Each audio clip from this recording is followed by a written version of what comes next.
Welcome back, Robert with Occupancy Boost. If you want to increase the revenues at your property, stay tuned and watch the rest of this video.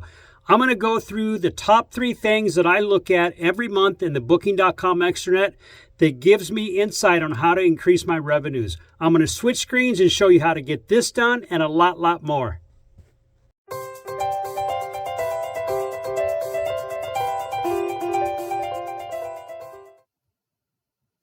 Okay, I'm on the Booking.com Extranet, of course, and if you want to follow along at home, you can log into your account and kind of follow along with me. The steps are going to be pretty simple.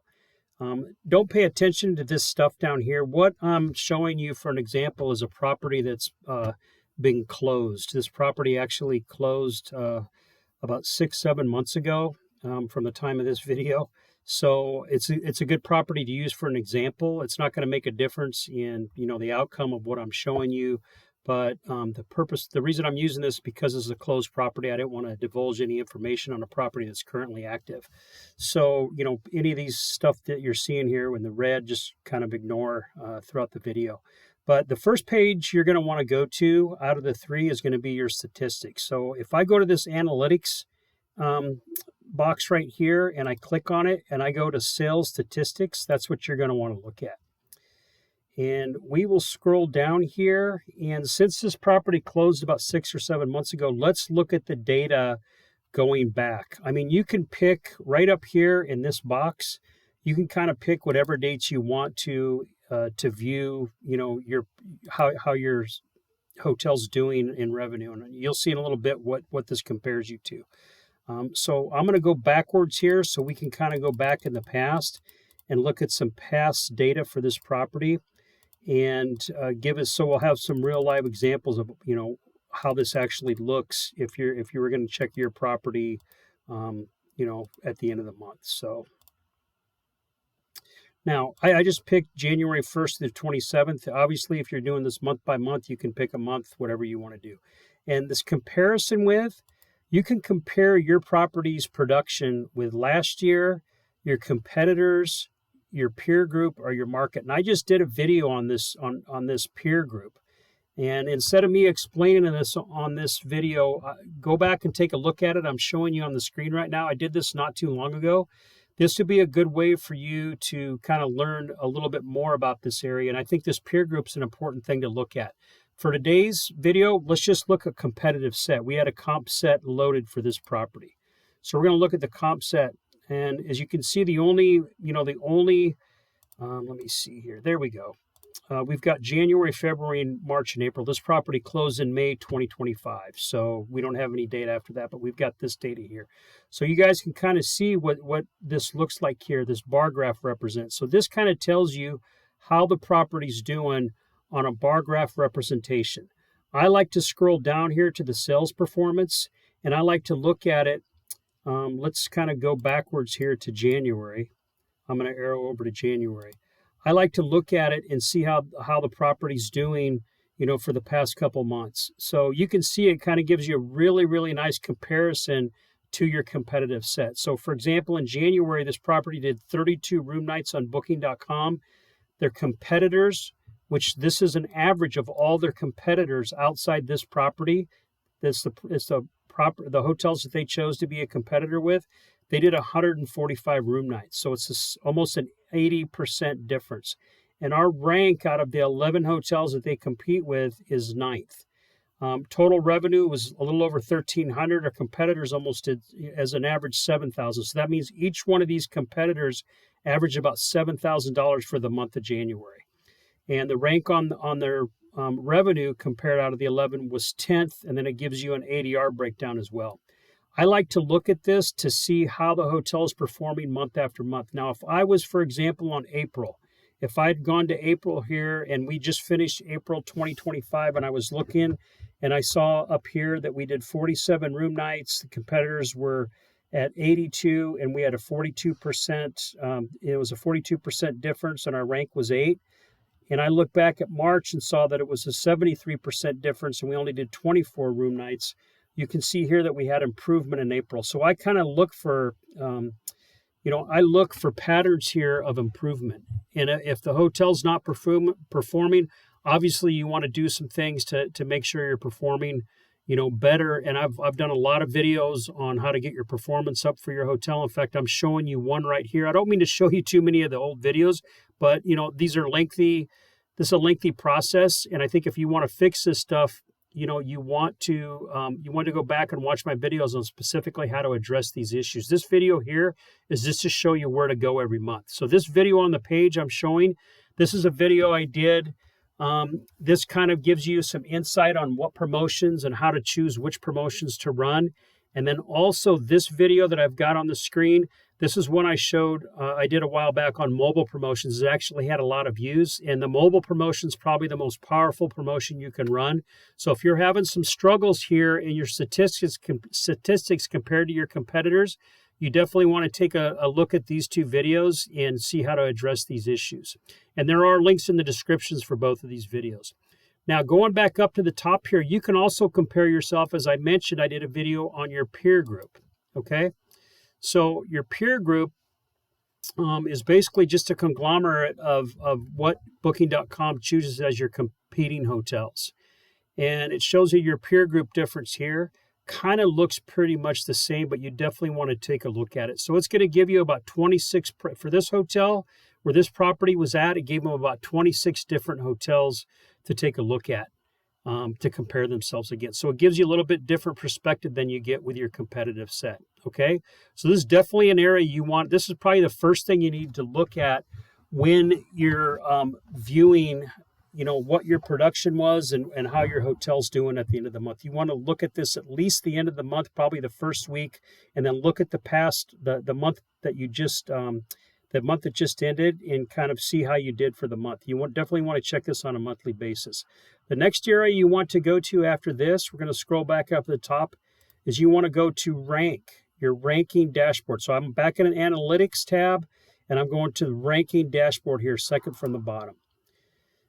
Now, this ranking dashboard, what this does, and I also did a video on this as well. I'm showing you that on the screen. So if you want a little bit more detailed information on this ranking dashboard, watch this video. But just as an overview here, you want to go to your ranking dashboard, and it says 0 out of 8 for this property. The reason it's 0 is because this property is closed, but it's going to give you it's going to tell you how your property up here at the top, how your property fares to your competitors. Now, this does not deal with peer group. It's just competitors only, your competitive set.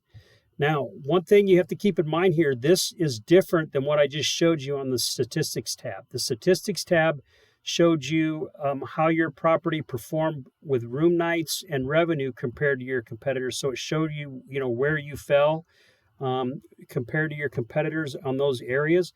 This one, what it does, it brings all this stuff down here into play. So it takes your reviews into play. It takes your conversion into play. It also takes your property page score into play. And we're going to touch on that in a moment. So it ranks your property from, amongst your competitors on all this different stuff. And as you can see, it shows your review score right here. In this column, they weigh a lot of this on your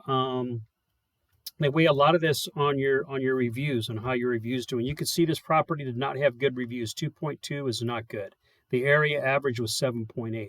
So if they would have gotten their review score up, it would have increased this. And I can tell you from experience that this ranking dashboard actually coincides with the statistics page. Meaning that if you get your review scores up, which they're telling you to do, and your conversions are higher, and your property page score is at 100%, your rank goes up, you're going to see a difference in your revenues, you're going to see an increase in your room nights on that statistics page. So this stuff all goes hand in hand. That's why I'm including all this in the video, to kind of show you the important things to touch on at the end of the month. Another neat thing that they do is they tell you in your search results right here where your property falls within your market. So right now in this area where this property was located was actually Albuquerque, New Mexico. They had 269 hotels that were visible, being able to book on Booking.com.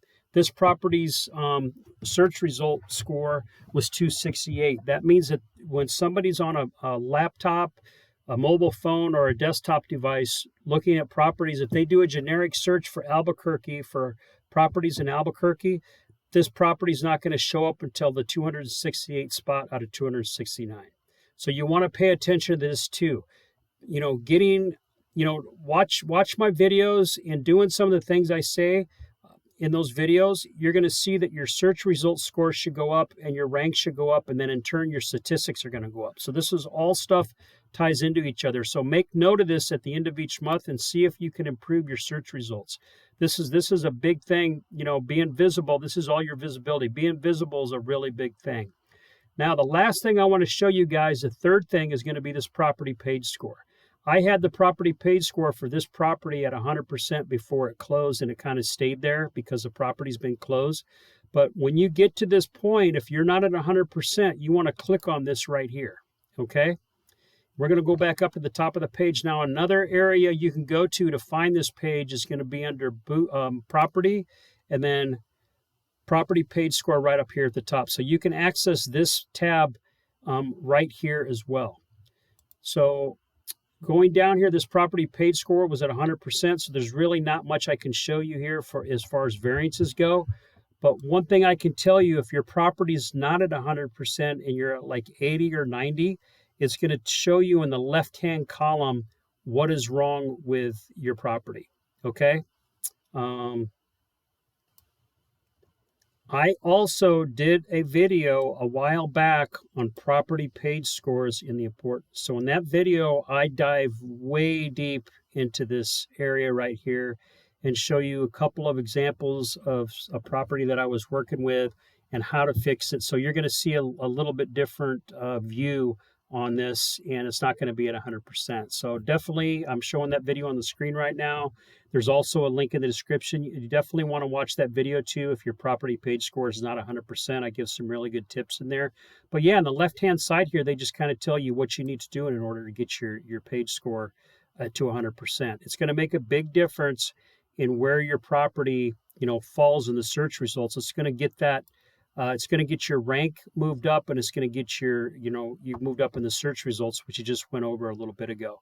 So that also right here, you can see it shows you where your other competitors, where their page score is. So being 100% is going to put you, in the best possible position.